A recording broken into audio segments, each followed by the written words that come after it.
Hi friends, it's Lisa Hetrick. This tutorial is a segment from a recent live that I did, and this part of the tutorial is all about watercolor techniques using Gina K Designs Reinkers. It's super fun. It is chock full of watercolor chatter, and I hope you enjoy it. I'm going to go into stamping out the cup element from the Choose Grace set. You can see mine is starting to get loved. I need to kind of clean her up a little bit. Now, if you wanted some contrast with this, so if you take a look at the card here, I've stamped her out in Passionate Pink, and I'm going to do that again. But if you wanted some contrast for your card, you could stamp her out in Obsidian. But I'm going, the Amalgam Obsidian. I'm going to stamp her out in Passionate Pink, and then I'm going to talk you through why I'm doing that. So I'm going to stamp, got that ink, there we go. Here is my cold press paper card base. So I'm going to go ahead and stamp this stamp down, the cup stamp down right on the cold press. Now, I've got a really nice impression here, but I'm not super worried about making a nice impression because we're going to start to come in and watercolor and do a technique called wet into wet watercolor. And I'm going to talk about using Reinkers and talk. So now we're into the watercolor lesson. Folks, here we go. Okay. Hi, Dawn. Hello. More people are popping in. We're at 34 people in here. I am so excited. Thanks so much for joining me. Okay. Now we're going to talk about liquid watercolor. So these are Gina K Designs Reinkers meant to re-ink your pads, re-ink your stamp pads. I like using them as a watercolor medium too. And you can do this with any kind of reinker that you have across all different kinds of brands. Essentially, it's a liquid, it can act as a liquid watercolor. The ink in here is dye-based, but it is water reactive, so we can get a lot of techniques going. I'm going to pull in a few more things to show you. Other liquid watercolors. Liquid watercolors are fun because they're super vibrant. So here is the Dr. P.H. Martin's brand in Alpine Rose. This is Radiant Concentrated Watercolor. Love using this. It's super bright. You can see you see the pigment that is settled to the bottom. This is a little bit different than using a reinker, but if you've got your reinkers, you can get the same effects and same techniques that you would from a liquid watercolor. Here is the Dr. P.H. Martin's. This is Spectralite, so this is a little bit different. This is an intense watercolor. And then here's like an aqua ink. It's a watercolor ink. This is Marabou. There's all different kinds of brands of liquid watercolor out there. And essentially, you can get the technique that we're going to do, you can do with any of those brands. But how fun is it that if you already have in your stash, your reinkers, how fun is it to just use them as a watercolor medium? So that's what we're going to do today. So I've got this little porcelain dish here. I've got two porcelain dishes, but I've got this little porcelain dish here. I'm going to take a drop of this Passionate Pink. Just one drop, because really 1 or 2 drops is all you need. I'm going to go in. I've got some water here. I've got a paintbrush. This is a number 6 round. Just realized I had my glasses on again, and that's why I couldn't see. I know that happens every live, but okay. So this is a number 6 round. Now, I've already stamped down the cup. We are going to watercolor and add some washy watercolor inside the cup. The technique that I'm using is called wet on wet. Okay, so I'm coming in here and I'm painting water into the cup and getting that whole inside of the space here wet. Now you can see what's happening. The Gina K, the Passionate Pink ink, is water reactive. So ladies, and look at what we can do here. We're going to add more color to this, but if you really, really liked a light wash of color, you could just stamp your outline and then take your paintbrush to it and just activate it. And you get this like really light wash of watercolor look and feel just from your stamped image. But I'm going to take it another step further. That's a super fun and easy way to do this watercolor technique. I'm going to clean off my brush. Now, my brush is wet. My paper is wet. I'm adding some water. Oh, look at how juicy. Look at how juicy that is. I'm adding some water to that Reinker. So that one little drop, look at that. A little goes a long way. And this will dry in this porcelain little cup. This will dry here. And guess what? You don't have to clean it off. You can just keep it there. When it dries, all you need to do is add water to it and reactivate it. So super cool. Okay, my paper is wet. I'm going to turn it to the light so that you can see. My paper is wet. My brush is wet. It's full of this juicy, juicy pigment. I'm going to start from this side. The Passionate Pink. I'm going to start from this side, and I'm just going to start dropping in color. And watch, look at how this Gina K Reinker reacts to that water. It just starts whoosh, exploding across the paper. I really don't have to manipulate it that much. This is probably one of the easiest watercolor techniques you could ever do.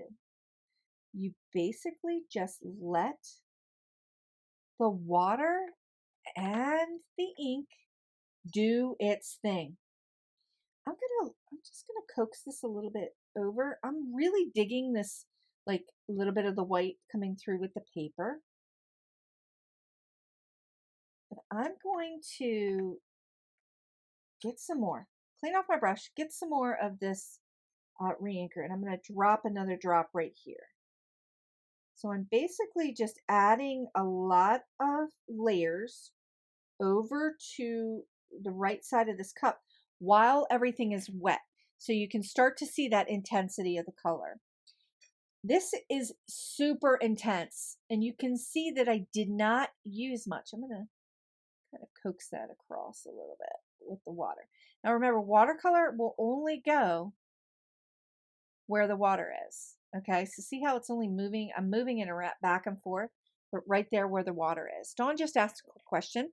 So does this technique work best then on a cold press paper? Yes, and I was just getting ready to get to that. Cold press paper, especially 100% cotton cold press paper, is ready at a thirsty paper. It's ready to take on any kind of juice you want to throw at it. And that's why I love it. I'm going to take the wild dandelion here and pop a little dot right there. It is like magic, but it's a thirsty paper. So it can take a lot of water. It can take a lot of watercolor, and it won't pill up. The hot press paper, you could do this technique on the hot press paper if you wanted to. You can do washy washy-techniques there, but it won't be as smoothie. It'll be a little more blotchy because the watercolor doesn't go into the fibers of the paper and spread like it does with the cold press paper. Okay, I've got a little bit of the wild dandelion here, and I'm grabbing just a smidge of it. And in the spots, I'm going to bring this up a little closer to the camera and show you. In the spots that are wet, I'm dropping some of that wild dandelion in. And just look at it. It just goes whoosh. It just spreads. It goes exactly where I put it. Look, I'm going to put a little dot. So I'm kind of creating like these little polka dots. Just love it. And I can manipulate it a little bit because see, it only wants to go where the water is. Now, up in this corner here, I got a little too much. So I'm going to just take a little tissue here and just kind of take some of it out. I am loving the way this is looking. Loving the way this is looking. Okay, I'm going to let this dry. Let it completely dry. And I might have to hit it with a heat tool, which is fine. I'm going to put it over here. It's a little intense. I kind of wanted a little bit more of a variation now that I think about it. So I'm going to I'm cleaning off my brush. And it's completely, my brush is wet, but there's no pigment in it. Okay, there's no ink. I love the exploding dots too, Sue. I'm going to come and take my wet brush and just kind of take away some of that color. And just by putting the brush into my piece here, just wiping the brush across, I'm able to pull away or lift out some of that color. Now, the difference between inks and like watercolor tubes or pans with this technique is that inks are gonna, once you put them down, they're gonna wanna stay where they are. Now, we saw them sploosh and whoosh across the cup, and they're gonna do that. They're gonna go wherever the water is. But once they're on here, they're a little harder to lift off because they're very staining, because they're an ink, okay? But yikes. But I think it's super fun in our paper crafting projects and our card projects, because we can get these massively vibrant looks by using the supplies that we've already purchased, right, for our ink pads. Now, I'm using Reinkers today, but you could use the pad the same way by putting the pad down like on your mat and lifting that color up and using it. It'll be a little less intense as it would be if you used the Reinkers or a liquid watercolor. Okay, so I'm going to put this aside because we're going to do some stamping over top of this too. I'm going to put this aside and let that dry. And now I'm going to put that color over here. Now we're going to do this little mystery technique. We're going to do a wash of color. And I'm going to talk to you a little bit about mixing your Reinkers to create different colors. So we've got Jelly Bean Green and Wild Dandelion. I just love Wild Dandelion. I seem to squeeze Wild Dandelion into every single project. Hi, Sue. Just joining. Lisa, you are my favorite. Oh, Sue, you're so sweet. Thank you. Okay, another drop of Wild Dandelion. And I'm using very, very little. So if you've invested in Reinkers for your ink pads and you want to watercolor with them, just know this bottle is going to go a long way to do both for you. So I have a piece of watercolor paper. We're going to do that wet into wet technique again. And I'm going to show you, because we're going to create a wash of color for our botanical die cut that we're going to add to the card. So I've got my brushes clean. I've got a lot of water on my brush. It's a bit drippy. And I'm just painting on water. Now, this paper is so thirsty. And you can see how much water I'm painting on it, but you can see how it just really takes on a lot of water. And then it gets dry. It gets dry quick because this paper is super thirsty. 100% cotton watercolor papers are some of the thirstiest papers out there. There's lots of different brands. I shared that I'm using Strathmore today. I want to get this good and wet so you can see that shine. I'm using Strathmore because I think it's a really great brand to use for our, I'm going to bring it back in here, for our paper crafting projects. This Strathmore Ready Cut watercolor, it's already cut to a 5x7. Super easy to work with it for your paper crafting projects. I love the hot press. I love the cold press. It's just a great quality paper and an affordable price for our paper crafting projects. Okay, I'm cleaning off my brush now. I'm going to let's bring this into the frame so we can see it. Now look at that jelly bean green. It just exploded like immediately. And look at it just, ah, explode across that watercolor. I mean, across the water. I'm going to go back